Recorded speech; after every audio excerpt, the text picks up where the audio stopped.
Okay, yes, others have already done this already. I know it's been done to death, but I just have to talk about it. I get some of you will feel that this is tired content at this point, and I understand, but this is a big turning point within the story of Destiny, and one that's openly easy to access and interpret.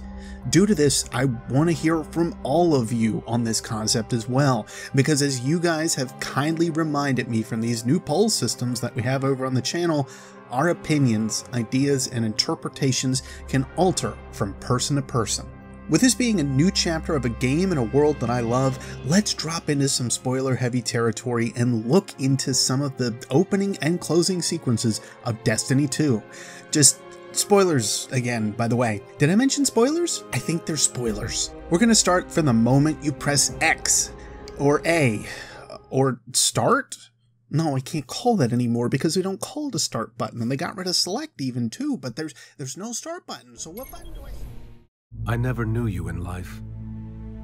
Your first life, anyway. You died on a battlefield long before my time. Something special brought us together. They called it the Traveler, and when it arrived, it changed your world forever. It was a golden age, and for centuries, humanity thrived. Until it didn't. An ancient enemy pursued the Traveler across the universe. Humanity faced extinction. But the Traveler made a choice. Its sacrifice destroyed its ancient enemy and brought life to the ghosts. I am a ghost. More importantly, I'm your ghost. And you are one of the Traveler's chosen. You are a guardian.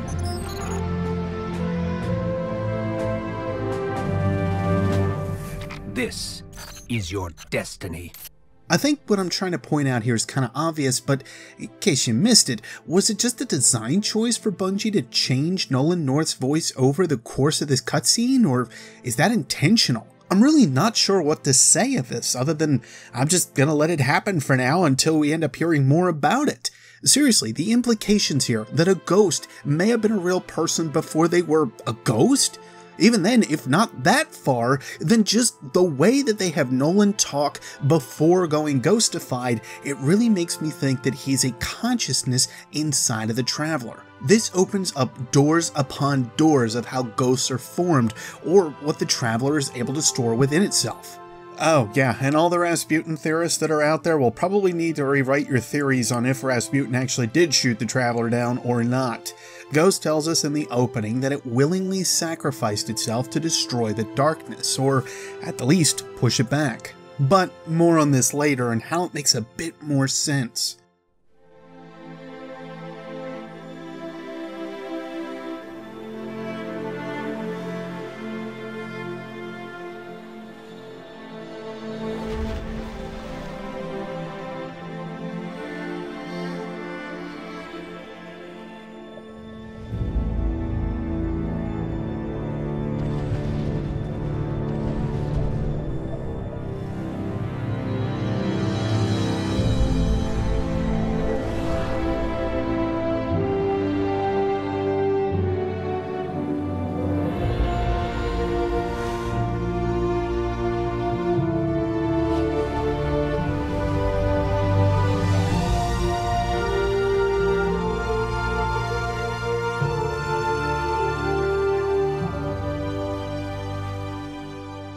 I'll be honest, first time I saw this with the eagle flying around, I thought, oh god, there is something related to animal subclasses.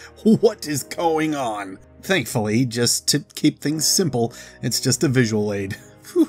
But what we do get here are a few sets of images, one of the Traveler touching down on Io over top the structure that we see Ikora look over later in the story, and then these images of people, almost looking like stone. I'm going to assume that these are just here for the sake of showing the horrified faces of those during the collapse, but it sure does make me think that people were turned to stone or something like that during the collapse. This image gives more of a sense of the clamoring nature that turned into any possible notion to try to get out of the solar system once the darkness started to attack, and it was really, really powerful for me in that moment that I saw it. And of course we get other images with the Leviathan raid, and then we end up moving to the spear, the sword, and the shield, all based off of the new subclasses that we have this time around. And then to the Shard of the Traveler, which grants us such powers. Yeah, it really doesn't take us long as Guardians to get them back, but I do like how detailed this image in particular is. But more on that fact a little later. In fact, I think the Shard of the Traveler just about merits its own video, because I could ramble on and on about the corrupted nature behind it. But in brief, this shard is messing up a lot of stuff down on the ground on Earth, and within the Dark Woods is a shard that seems to call to us every once in a while, another tie-in to our powers and the connection to the light restored. To me, this seems to lead into the very end of the story, which is what we're going to actually jump to right now, since frankly this is the meat of what we need to look at. Ghaul's entire plan was to subdue and use the light to his own will, to harness it and control it as he deemed fit. To us, on top of the ship holding the Traveler in, that seemed to be exactly what he was trying to do within these different elemental-based shields that seemed to be springing up from this fount on the ground underneath him. Of course, there are plenty of questions on how he could have done this, but after plenty of bullets, Ghaul still falls down. The power that he seems to wield here is a corrupt version of the light, not pure in how it handles, not powerful enough to even reach to the point of what we, as Guardians, can use. Furthermore, this is just another step within the Cabal's show of using technology and adapting it to their own, displayed several times through understandings of hive technology and science within the Grimoire cards in Destiny 1. Or perhaps I'm just looking too far into this. Well, your call. Before we really get into the meat though, let's back up just a little bit. Tell me again, Speaker, what makes your Guardians worthy of the light? What is the price of such power and immortality? Devotion, self-sacrifice, death. Death. Explain. Devotion inspires bravery. Bravery inspires sacrifice. Sacrifice leads to death. So, feel free to kill yourself. Ah, what a great roast. The Speaker definitely gained some more points with me this time around, I gotta say. Ghaul, I speak for the Traveler. I never said it spoke to me. But I still called it. Anyway, the Speaker may just be trying to drag things on to buy enough time that maybe this Guardian he heard of reconnecting with the light can run in and save him, or that he's legitimately trying to turn Ghaul to the side of the light to teach him the ways of the light.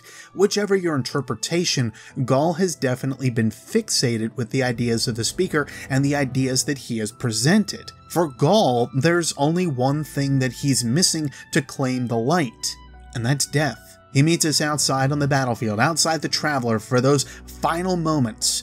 We cut him down, and suddenly...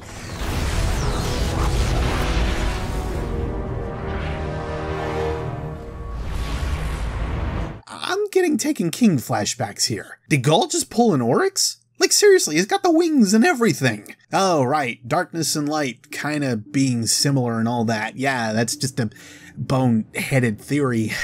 In this moment, Ghaul shows that he has become an avatar of the light, becoming one with it and joining with it, his ultimate goal from the start. Maybe just not what the console had in mind. The Traveler basically goes, "Oh, I see you, you jolly green murdering giant," breaks its chains, starts to crackle with energy within the cracks that have formed within the outer shell of its core, and...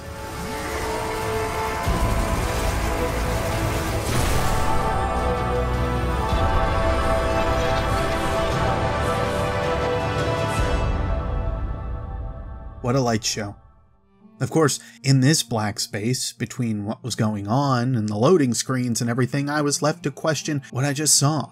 Has the Traveler destroyed itself? How did it still store that much energy after supposedly being drained? All of my thoughts drew back to just how powerful the light and the avatar that represents it, the Traveler, was, or should I say, is. After a touching reunion with the Vanguard, we look up at the sky to see the big white ball of, oh, that's kind of shattered into a million pieces now, isn't it? Oh dear. We come to find out the Traveler is now awakened, and this presents all these different questions that exist therein.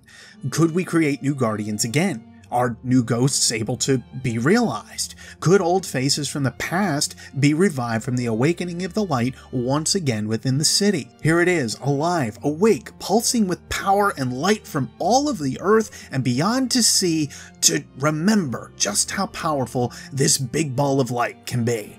But then, that's the problem. It's nothing but one enemy after another for us, one larger force that we need to face over and over again to make sure we keep our home.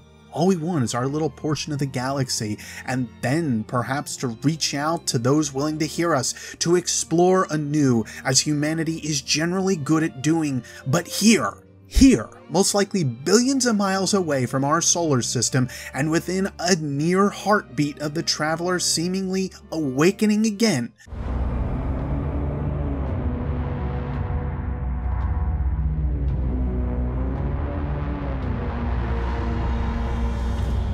This force is also awakened by the sheer presence of the light.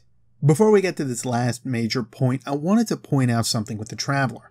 The amount of debris that circles the Traveler is, well, still a part of it in a way. It's holding all of that within its small sphere of influence, and I would not want to fly through that mess. That's all I'm saying. This does paint this picture, to me at least, that the first time the Traveler had expended its light within the initial blast wave in the collapse that pushed the darkness back, this was when it lost a part of itself. This is the shard of the Traveler, lost out in the EDZ. The difference here is the Traveler's awake, where the last time it did this it seemingly went dormant. To me, all this does is add to the thoughts that Rasputin, the AI war mind of the Golden Age, only formulated a plan to keep the Traveler here, but not actually needing to implement it. The Traveler did that willingly. Anyway, let's move on. I know a good majority of you have already seen these images. I know some of you know the implications that these have, especially with the title of the concept art here, known as The Darkness. Trouble is, I personally wouldn't jump for knowing this mystery is at an end just yet. I would highly agree that most of the points that have been presented so far with the second image are pretty well on point. From left to right, we would have the Vex, Fallen, Cabal, and Hive. The final one we'll get into in a moment. What I need to point out is how these have changed a bit with what we know of in Destiny so far. The Vex don't have ships. They seemingly appear wherever they want through these time gates or by some other means, possibly interconnected with the Hive throne worlds. Then there's the Fallen, where they don't have giant mechs to fight us, though that would be really freaking cool.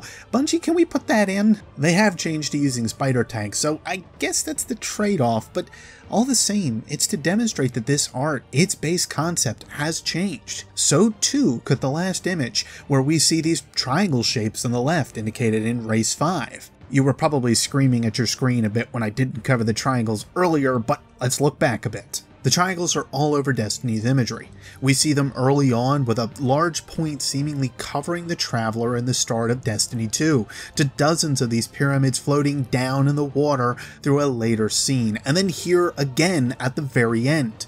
I'm sure if I looked further I could find even more objects in Destiny. This is nothing like Asher's stories of the pyramid. Oh. Well, that certainly paints an interesting picture. Pyramids are far from an uncommon trait that we see with the Vex, and before you go, but Beard, they're not Vex, just know that I agree with you. All I simply wanted to illustrate is how these images have altered in their notions over our time so far with the game. And heck, we don't really know much more about Race 5, if anything at all, and I doubt we could count it as the Taken, even if some of the forms seem to somewhat fit that black body, white face mentality. No, I would say these are avatars of the darkness. Not the darkness itself, mind you, just another race that actively serves the darkness in a more willing manner. Let's break this down a bit more for a second here. The Fallen were gifted the light, but then had it taken from them, forcibly. And that actually leads to the Hive. The Hive are slight slaves to the darkness, albeit very willing participants to the ideas of the deep and the worms that they serve, but slight slaves all the same. The Vex are... well, the Vex, they seem to operate on their own, just executing on a pattern. They try to emulate and copy what it is that they see, and the Dark and Light is no exception from this want to copy on their powers or ideas. Lastly, the Cabal, warlike as they are, with a faction led by Gaul to try and secure the Traveler, but holy and actually led by an outcast emperor who seemingly wants no more than gold and lavish desires. No, I wouldn't call any of them links to the darkness itself. Interested parties in the Traveler? Oh, of course. The Hive are the closest thing we've seen so far to the darkness, but this race, this new race 5, will be the one that actually is closest to them, or it. The darkness seemingly can go wherever it wants within its space of existence, indicated by the Books of Sorrow with the card Majestic Majestic, and then also taking the form of an unborn ogre in front of Oryx in the card Battle Made Waves, seemingly able to occupy this same space that Oryx resides in within his throne world. The same place that Crota tries to cut open and create his own throne world, only to let the Vex in. The same place that Osiris now weaves through on his own, lost to time, where Tolan travels the tithing marked veins of hive worm food. No, my friends, I would argue that the darkness needs no ships to get around. They can do it on their own just fine. Watching what we do now, especially more in particular, and especially of interest, that the Traveler is once again awake. Still, who could these ships be? Is there a race that we know of? Could we get moth people after all? Or do these forms we see here have something more to do with it?